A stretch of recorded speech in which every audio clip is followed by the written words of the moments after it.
Welcome to Booked, the bookstore education podcast brought to you by the American Booksellers Association. This episode is part of our Free Expression Friday series, an interview series from ABA's American Booksellers for Free Expression, celebrating the amazing work of booksellers, organizers, and book people in general, fighting for the right to read. Hey y'all, it's Philomena from ABFE. Before we get to the interview, I wanted to let you know about some of the book challenges that are happening around the country this week. The Florida Board of Education released its list of books banned by school districts in the last year, including almost double the bans of the previous year. In Georgia, Cobb County just can't stop banning books, introducing new book bans as of last week. In Iowa, education officials finalized rules for the state's book ban law, which are currently being challenged on two fronts. These rules include an escalating series of punishments for violators.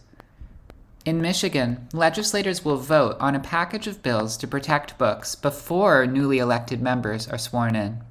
Simultaneously, in northern Michigan, the Bel Air Public Library is being forced to hold a hearing over Heartstopper, a graphic novel about two gay male teens that was adapted into a popular Netflix series. The series is also facing a potential ban in North Dakota. In Nevada, Clark County School District is shoring up its library policy to brace for incoming book banners on the board. In Tennessee, the Clarksville-Montgomery County School System sent librarians a list of 400 books banned in a nearby county, Wilson County, as a tool for prospective book bans.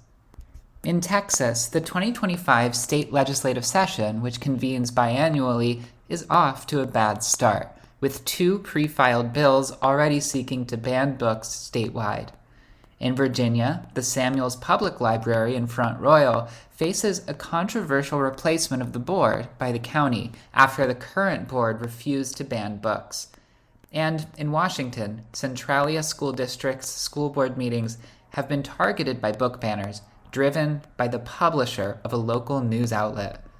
That's This Week in Book Challenges, and now on to the interview. Hi, I'm here with Ashley from Judging by the Cover. Ashley, can you introduce yourself and maybe say a little bit about your store? Yeah, so my name is Ashley. I am the co-founder of Judging by the Cover, a bookstore here in Fresno, California. And I have a background in book publishing. I'm also a children's book author. So the store was kind of the only area of the book world that I haven't dabbled in the past. And we've been doing it for a year now, and it's been absolutely incredible. Our primary focus is books by historically marginalized folks. And the way that we look at it, we're highlighting stories from folks who have been historically marginalized within the publishing industry. So you came to being a bookstore owner by way of publishing. You said you're a children's author. Can you say a little bit about what made you want to go from those areas to owning a bookstore? Yeah, so my background in publishing is with small indie presses. In addition to running the store, I do still keep a day job in publishing, and I sit on the board of directors for the Independent Book Publishers Association. And I've found that there are some really, really great stories out there that all of these indie presses and even indie authors are publishing that don't get out into the world because Barnes & Noble doesn't work with them because they don't have the infrastructure for them, or the Amazon algorithm is just so complicated that some folks can't figure out how to navigate it. And the stories that are most often being pushed to the margins are books by BIPOC and queer authors. So I've been trying to figure out a way to get those out there more into the world in general, but also here within the Central Valley. We've been having conversations with people like the Reforma Librarians Group and PFLAG Fresno, where they're saying, like, we want these books, but we don't know where to find them. And when I give them some examples, they're like, they're not at Barnes & Noble, they're not here, I don't know where to find them. So instead of just trying to figure out ways to connect all these different publishers, we just became the spot where all those books exist here in Fresno. That's amazing. And shout out to IBPA. We talked to Lee Wind from IBPA on this podcast not too long ago. And the We Are Stronger Than Censorship program that y'all are doing is great. Yeah, we love we love Lee. We also carry a lot of Lee's books in the store, and they do really, really well. So shout out to Lee. So you were talking about the specific way that independent bookstores can support independent publishers and independently published works. Can you talk a little bit about how you've incorporated that into your store? Because I know it's something that a lot of booksellers would like to do, but maybe don't know where to start. Yeah, and it is kind of complicated because you have to be able to find them. And we found a lot of them exist on social media, and they'll just announce when a book comes out, or you have to set up with them on separate wholesale accounts. We love working with Microcosm and AK Press because they do a lot of the work of kind of gathering all these indies and distributing them through their channels. So they're kind of an alternative wholesaler to Ingram. Some of them are available on Ingram with like lower discounts. So whenever I see that, I'll also reach out to the publisher and see if they wholesale themselves.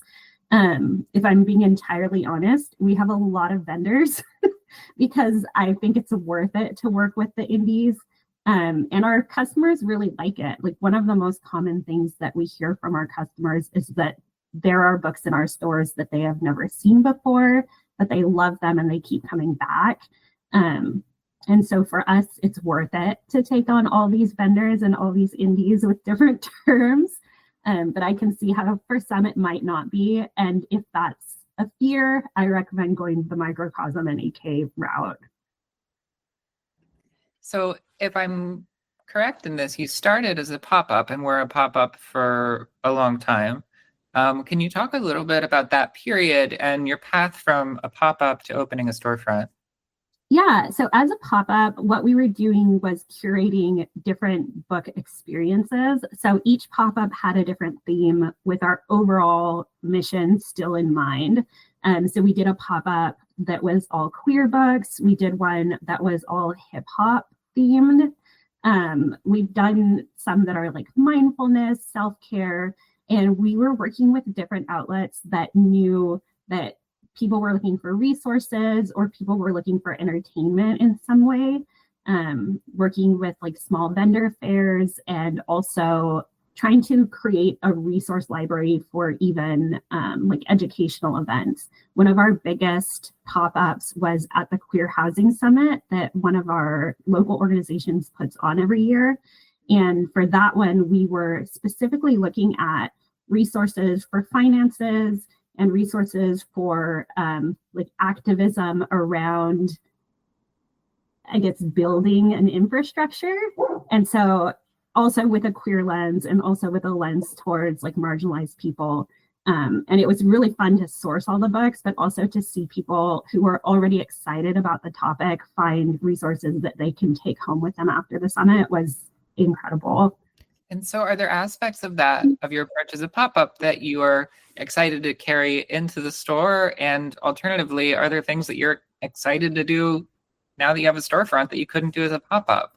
Yeah, so we do plan to continue popping up because like one of our main like pillars of the company is to meet people where they are and show them that there are books about them. And so where we operate currently is Fresno's Chinatown, which is like has been historically underfunded and under visited. So we know that not everybody is going to just find us. So we still are going out into the community and trying to find where people are and encourage them to come see us. In our own space, we are excited to start doing author signings and author events. We're putting together, our first event is an indie published local author who wrote a cozy Christmas romance. So we're doing that around kind of a Christmas event. And then we're working on a storyteller event where we're encouraging people to come in and tell their stories about growing up in Fresno and visiting Chinatown throughout the years. So it's kind of a historical look at the space that we're in now, and also encouraging people to just talk about positive experiences in Fresno, because there is a tendency for people to talk about Fresno negatively. And we know that there's so much rich culture and history around our city, especially in the literary and poetry space. we're trying to get people to talk about that more. Can you say a little bit about your mission and especially why you feel that your particular mission is so important now? Yeah.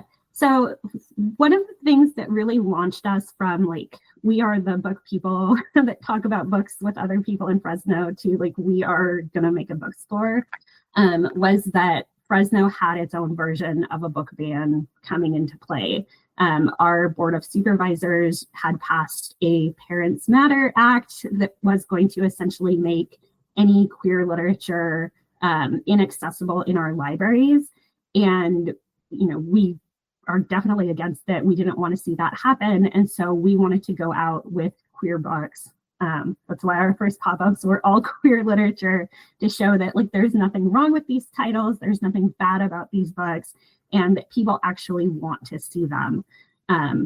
So, for us, making sure that queer literature, books written by people of color, and also books that are not in English are very predominantly featured in our store is really important, because it helps people really experience literature in a way that resonates most with them.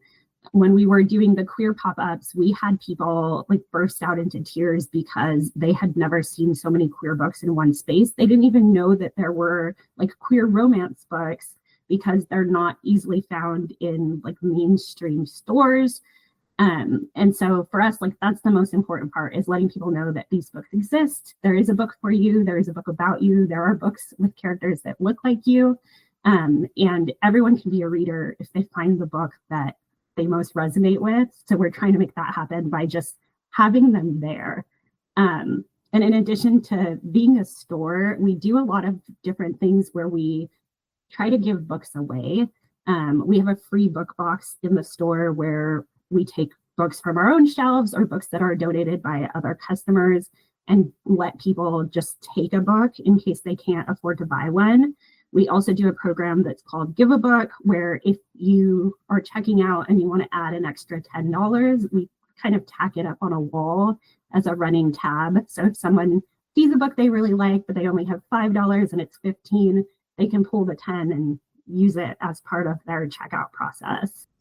Yeah, I just want to underline those two approaches, because those are ways that any store who wants to support book access in their community you can also do that same thing. So that's incredible. And I think, it's so interesting the way that you've kind of adopted this hybrid model where you're popping up places, but you also have a storefront.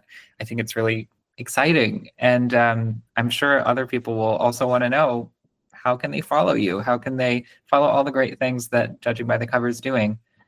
Yeah, so we're on social media at judgingbythecover.books on TikTok and Instagram. You can also find us on bookshop.org. We have a website, www.judgingbythecoverbookstore.com, that has all of our links all in one place. And you can also subscribe to our newsletter. We send out announcements of different things going on that are literary within Fresno, but also like bigger projects like the United Against Book Bans, or different ways you can get involved with trying to make books more accessible to everyone. Ashley, thank you so much for everything you're doing, and congratulations on opening the storefront, because I know that was kind of recent still, right? Yeah, it's been about a month, and so far we're loving it, loving having a space. But yeah, thank you. Congratulations.